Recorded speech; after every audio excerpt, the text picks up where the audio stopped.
আসসালামু আলাইকুম ওয়া রাহমাতুল্লাহি ওয়া বারাকাতুহু। আউযু বিল্লাহি মিনাশ শাইতানির রাজিম। বিসমিল্লাহির রহমানির রহিম। তো আমি যেটা প্রথম বলেছিলাম হচ্ছে এটা সবক নাম্বার 3 এর যুক্তাক্ষরের প্রথম মাঝখান ও শেষ হওয়ার মাসটা বলে দিয়েছিলাম। এবারে যেটা হচ্ছে হা কফ আলিফ বা হায় তা বা আইন, তারপরে খ তা মিম। আর এখানে মানে এটা তা হবে, আমি ভুল করে তখন এটা ত বলে ফেলেছিলাম। তো খ তা মিম, এটা হচ্ছে সা মিম র। আমি ভুল করে হয়তো মানে আমি কিভাবে পড়তে কি হয়ে গিয়েছে আমি বুঝে উঠতে পারিনি।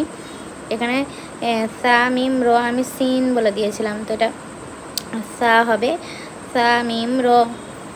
আচ্ছা, এখানে ওরকম একটা আছে যে এখানে আইন নুন বা এখানে হতে পারে, বা আরেকটা জায়গায় কোথায় আছে এইটা হতে পারে। আমি এখানে হয়তো হামজা দাল লাম বলে দিয়েছি, কিন্তু এটা আইন দাল লাম এই হবে, এরকম হবে।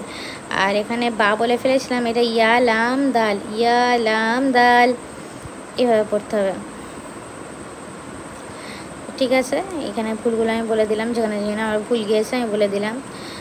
আর আরেকটা কোথায় এখানেই এটাই মনে হচ্ছে, আমি এটা না হলে এটা হবে হয়তো, আমি কাফ সা রকে কাফ সিন র বলে দিয়েছি হয়তো। তো কাফ সা র, এটা কাফ সা র, জিম বা লাম।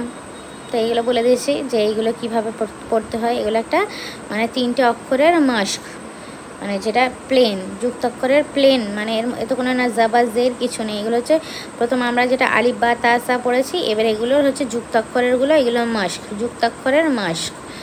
তো ঠিক আছে, তারপরে এবারে যেটাই আসবো আমরা হচ্ছে অধ্যায়, এটা 3 মানে সবক নাম্বার হচ্ছে ওটা 3 ছিল। এবার এটা মানে ওটা প্রথম অধ্যায় 1-এর 1 2 3 2-এর 1 2 3 ছিল। এবার এটা হচ্ছে অধ্যায় 3, এটা হচ্ছে হারাকাতের বর্ণনা। আমরা এতক্ষণ যেটা শিখলাম এগুলো হচ্ছে অক্ষর চিনলাম, অক্ষর কিভাবে আমরা পড়বো সেটাকে চিনলাম, বর্ণগুলোকে আমরা চিনলাম। এবারে হচ্ছে বর্ণর সাথে এবারে কী কী যুক্ত হবে সেইগুলো এবারে শিখবো। তো অধ্যায় 3-এ আছে হারাকাতের বর্ণনা। হারাকাত কাকে বলে? এই যে আলিফ বা তা সা জিম হা হা এগুলোর উপরে যখন এই জবর জের ও পেশকে আমরা হারাকাত বলবো। কাকে?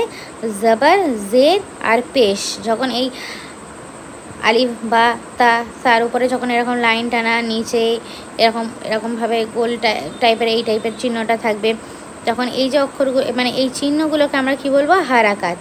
ঠিক আছে, হারাকাতের বর্ণনা বলেছে, তাই এইগুলোকে আমরা কি বলবো? জবর জের আর পেশকে আমরা কি বলবো? হারাকাত বলবো। যে অক্ষরের উপর জবর জের অথবা পেশ হয় তাকে